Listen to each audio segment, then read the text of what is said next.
Déjà pour se lancer, des fois c'est mieux de ne pas avoir d'argent d'un côté parce que ça va nous éviter de faire de grosses bêtises. Je recommande de ne pas mettre son propre argent vraiment au départ. J'ai commencé avec un téléphone et un ordinateur, j'avais pas de bureau. Je rencontrais les personnes dans les lobbies d'hôtel, donc non, j'avais pas d'argent pour commencer cette activité. Après, ça dépend évidemment ce que vous faites. Moi, j'ai commencé, j'avais pratiquement aucun contact, aucun réseau, donc je l'ai construit au fur et à mesure. Mais ce que ça veut dire, c'était des téléphones sur téléphone. Simplement, après, il faut être prêt à travailler 2 fois plus que la personne qui a déjà un réseau. L'entrepreneuriat, pour moi, c'est un pouvoir. Il n'y a que le marché qui décide. Il n'y a pas de personnes qui vont te mettre des bâtons dans les roues parce que tu es d'une origine ou que tu es une femme. Construire une société, ça prend du temps. Jamais rencontré d'entrepreneur qui m'a dit que tout était smooth.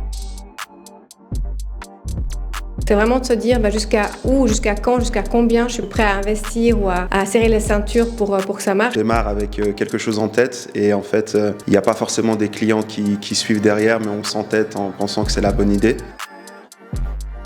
Pour un étudiant, je dirais peut-être pas de commencer tout de suite avec une start-up, vraiment comprendre son marché en fait, comprendre les clients que il ou elle va targeter en fait, va cibler. Je pense qu'en Suisse, on doit vraiment innover cette façon d'entreprendre et puis de se dire voilà, on lance quelque chose, c'est génial, ça n'a pas marché, c'est pas grave, mais on continue, on recommencera dans quelques années.